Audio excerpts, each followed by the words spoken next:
अस्सलाम वालेकुम स्टूडेंट्स। आज की इस वीडियो के अंदर हम पोस्ट की कुछ टाइप्स जो हैं उनको डिस्कस करेंगे।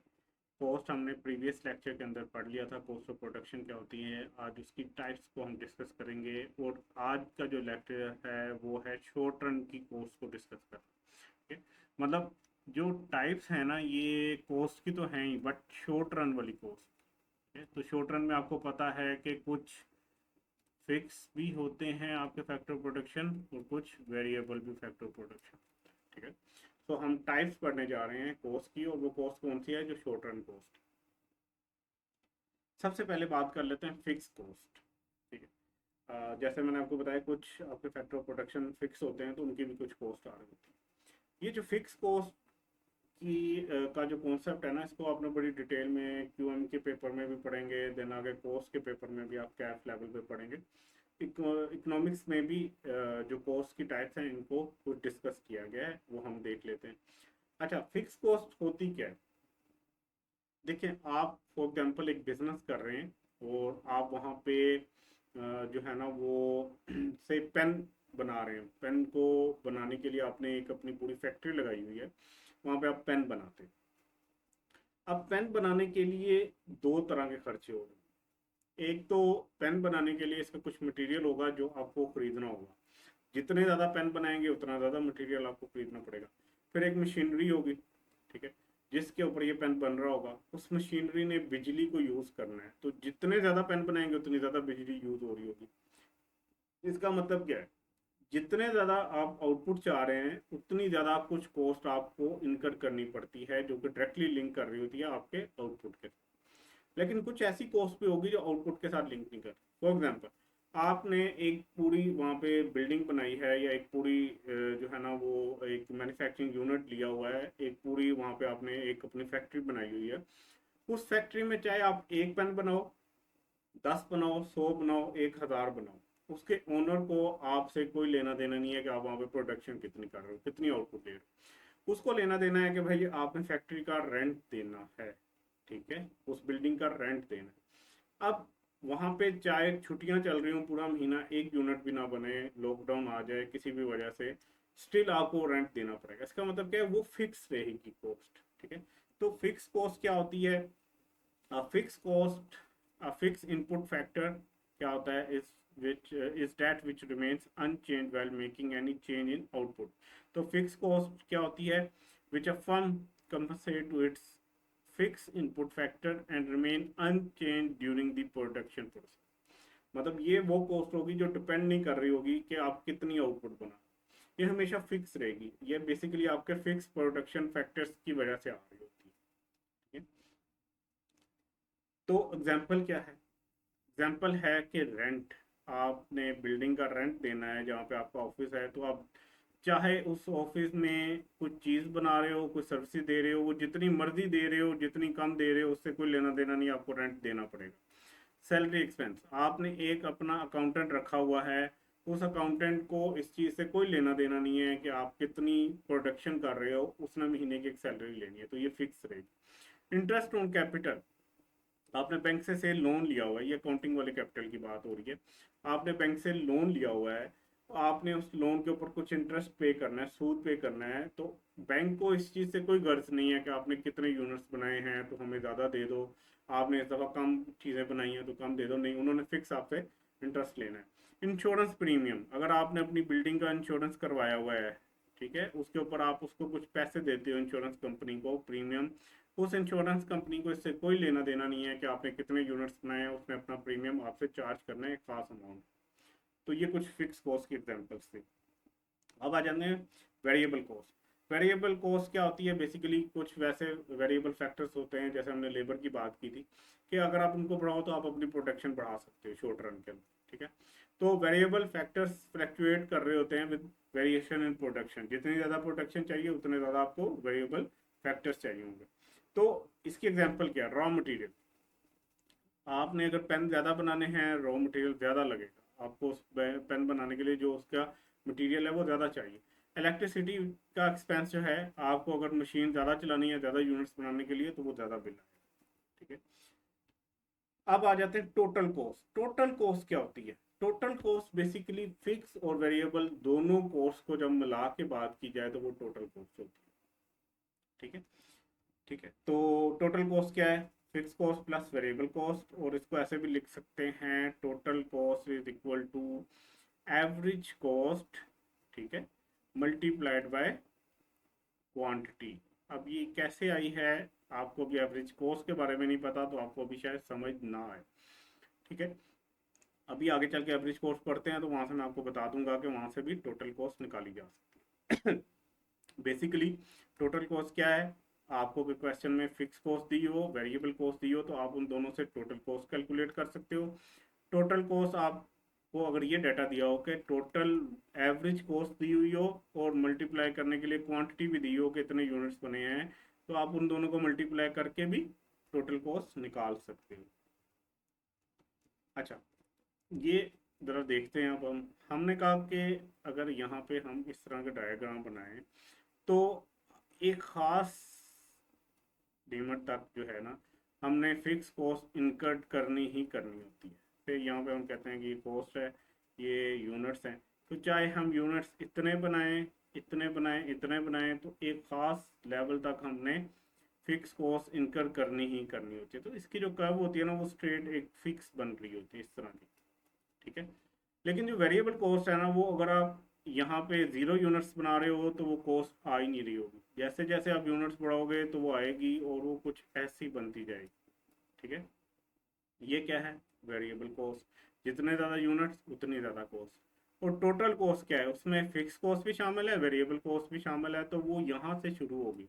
बेसिकली ये फॉलो कर रही होगी वेरिएबल का ही पैटर्न, बट वो स्टार्ट कहाँ से होती है? फिक्स कॉस्ट तो आपने देनी देनी है ना, उसके ऊपर से स्टार्ट होगी। एटलीस्ट फिक्स कॉस्ट तो रहेगी, उसके ऊपर आप जितने यूनिट्स बनाओगे उतनी कॉस्ट आपकी टोटल कॉस्ट इस ग्राफ में नजर आएगी। अब ज़रा इसका हम देख लेते हैं कि ये कैसे नजर आती है। ये देखिएगा, यहाँ पे आपने कॉस्ट लिखनी है, यहाँ पे आपने क्वांटिटी या आउटपुट लिखना है।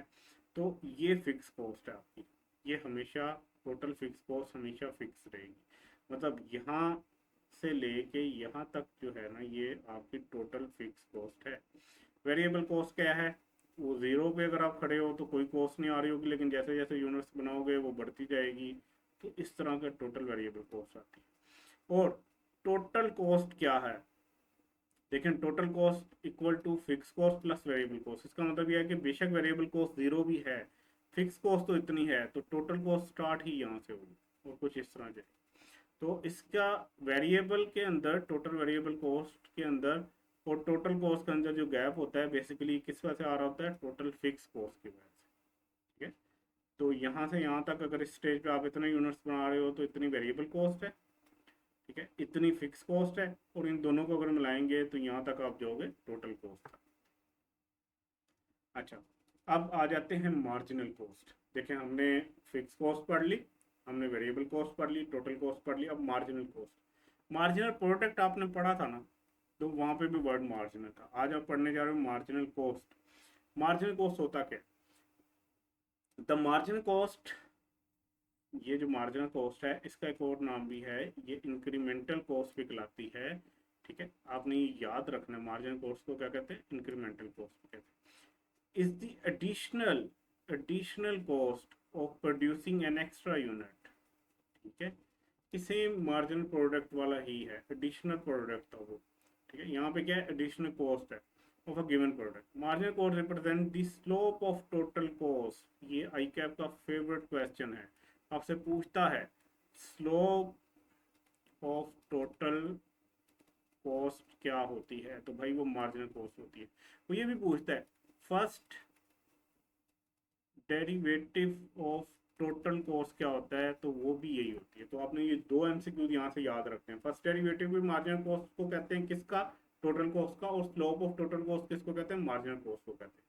ठीक है, a firm can avoid marginal cost by not producing an extra unit. ये वो कॉस्ट होती है जो एक्स्ट्रा आ रही होती है हर अगले यूनिट पे, तो आप इसको अवॉइड कर सकते हो अगर आप एक्स्ट्रा यूनिट ही ना बनाओ। ठीक है, तो first derivative of total cost भी इसी को कहते हैं। मार्जिनल कॉस्ट बेसिकली है क्या? ये चेंज इन टोटल कॉस्ट को जब डिवाइड करते हैं चेंज इन क्वांटिटी के साथ, change in total cost divided by change in quantity, तो आपके पास आ जाती है मार्जिनल कॉस्ट। ठीक है, फॉर एग्जांपल पहले आप 2 यूनिट्स बना रहे थे, ठीक है, ये हम क्वांटिटी की बात कर रहे हैं, अब आपने 4 यूनिट्स बनाए। पहले टोटल कॉस्ट जो थी वो आपकी इनकर हो रही थी 10, अब वो ही इनकर आपकी से हम कहते हैं 30, तो मार्जिनल कॉस्ट क्या होगी? इसमें से टोटल कॉस्ट में जो चेंज आया वो आया है 30 माइनस 10, और क्वांटिटी में चेंज आया है 4 माइनस 2। ठीक है, तो 20/2, तो मार्जिनल कॉस्ट क्या आएगी? 10 की। ठीक है, ये मार्जिनल कॉस्ट है। आगे चल के डिटेल में इसको भी एक टेबल में हम समझेंगे। एवरेज फिक्स कॉस्ट क्या होती है? अब एवरेज फिक्स कॉस्ट की बात आ गई। एवरेज फिक्स कॉस्ट होती है भाई, फिक्स कॉस्ट को जब आप क्वांटिटी से डिवाइड करते हो कि इतने यूनिट्स बनाए हैं और इतनी फिक्स कॉस्ट लगी, तो आपको एक यूनिट की फिक्स कॉस्ट नजर आती है, वो आती है एवरेज फिक्स कॉस्ट। ठीक है, फॉर एग्जाम्पल आप कहते हो कि भाई मैंने 1000 या 100 की कॉस्ट लगाई है और मैंने 10 यूनिट्स बनाए हैं, तो एवरेज फिक्स कॉस्ट कितनी थी? वो थी total fix cost divided by units, तो आपके पास आ गई 10। ये एवरेज फिक्स कॉस्ट आ गई। Average variable cost, average variable cost आती है, जो आपकी वेरिएबल कॉस्ट होती है उसको आप डिवाइड कर देते हो क्वांटिटी के साथ, तो आ जाती है। फॉर एग्जांपल आप कहते हो कि मैंने 50 रुपए की टोटल वेरिएबल कॉस्ट लगाई है और मैंने यूनिट्स कितने बनाए हैं? 5, तो आपकी कितनी आ गई? 10 की एवरेज वेरिएबल कॉस्ट आ गई। और टोटल एवरेज टोटल कॉस्ट क्या होगी? ये बेसिकली अगर आपको ये दोनों निकाल के दिए हों, एवरेज फिक्स कॉस्ट भी दी हुई हो, एवरेज वेरिएबल कॉस्ट भी दी हो, तो इन दोनों को सम कर दो तो आपके पास एवरेज टोटल कॉस्ट आ जाएगी। अगर ये नहीं दिया हुआ तो ऐसे भी तो कर सकते हैं, इसका एवरेज ले लो, एवरेज टोटल कॉस्ट। ठीक है, एवरेज टोटल कॉस्ट जो होगी वो आ जाएगी total cost divided by quantity. ठीक है, ये भी इधर से भी आ जाएगा, या total fix cost divided by quantity plus total variable cost divided by quantity. इसको अगर मैं यहाँ पे आपको लिख के बताऊँ, तो मैं आप एवरेज टोटल कॉस्ट निकाल सकता हूँ काफ़ी तरीक़ों से। एक तो तरीका ये है कि अगर मेरे पास एवरेज फिक्स कॉस्ट हो प्लस एवरेज वेरिएबल कॉस्ट हो, तो इन दोनों को सम करके एवरेज टोटल कॉस्ट मैं इस तरह भी निकाल सकता हूँ, total cost divided by quantity, तो मेरे पास एवरेज आ गई।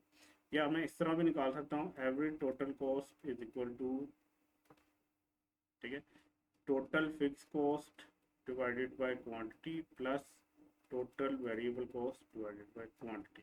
सो मैं 3 मेथड्स के साथ जो है वो अपनी एवरेज टोटल कॉस्ट निकाल सकता हूँ। और ये वाला जो अभी हमने पीछे एक स्लाइड में टोटल कॉस्ट बताई थी कि टोटल कॉस्ट कैसे आ सकती है, average total cost multiply by quantity, तो वो बेसिकली इसी फार्मूले से निकली। इसका जो अपना फार्मूला है, अगर हम उसको जो है वो रिवर्स कर दें तो आपके पास ये आ जाए। ठीक है, दोस्तों आपको अब समझ आ गई होगी। एवरेज टोटल कॉस्ट क्या है? Total cost divided by quantity, और टोटल कॉस्ट में आपकी दोनों कॉस्ट आ रही होंगी, फिक्स कॉस्ट भी और वेरिएबल कॉस्ट भी। ठीक है, तो आपकी जो है एवरेज टोटल कॉस्ट जो है वो आ रही होती है। इसको वैसे टोटल कॉस्ट ना भी लिखा हो, खाली एवरेज कॉस्ट भी लिखा हो, तो इसका मतलब ये है कि टोटल की बात हो रही है, ना तो वो फिक्स को लिख रहा है ना वेरिएबल लिख रहा है, तो average cost total average cost की ही बात कर रहा होता है। ठीक है, तो ये बेसिकली कैसे आपका आ रहा होता है? टोटल कॉस्ट को जब आप डिवाइड कर देते हो क्वांटिटी से। ठीक है, और ये इस तरह है, यहाँ पे प्लस और इनके नीचे ये इस तरह है, तो ये भी इक्वल होते हैं। ठीक है, तो ये आई होप कि आपको समझ आया होगी। इंशाल्लाह अगली वीडियो के अंदर हम अपना टेबल के थ्रू जो है इन सारी कोर्स को डिस्कस करेंगे। तो अपना ख्याल रखिएगा, मिलते हैं इंशाल्लाह अगली वीडियो में।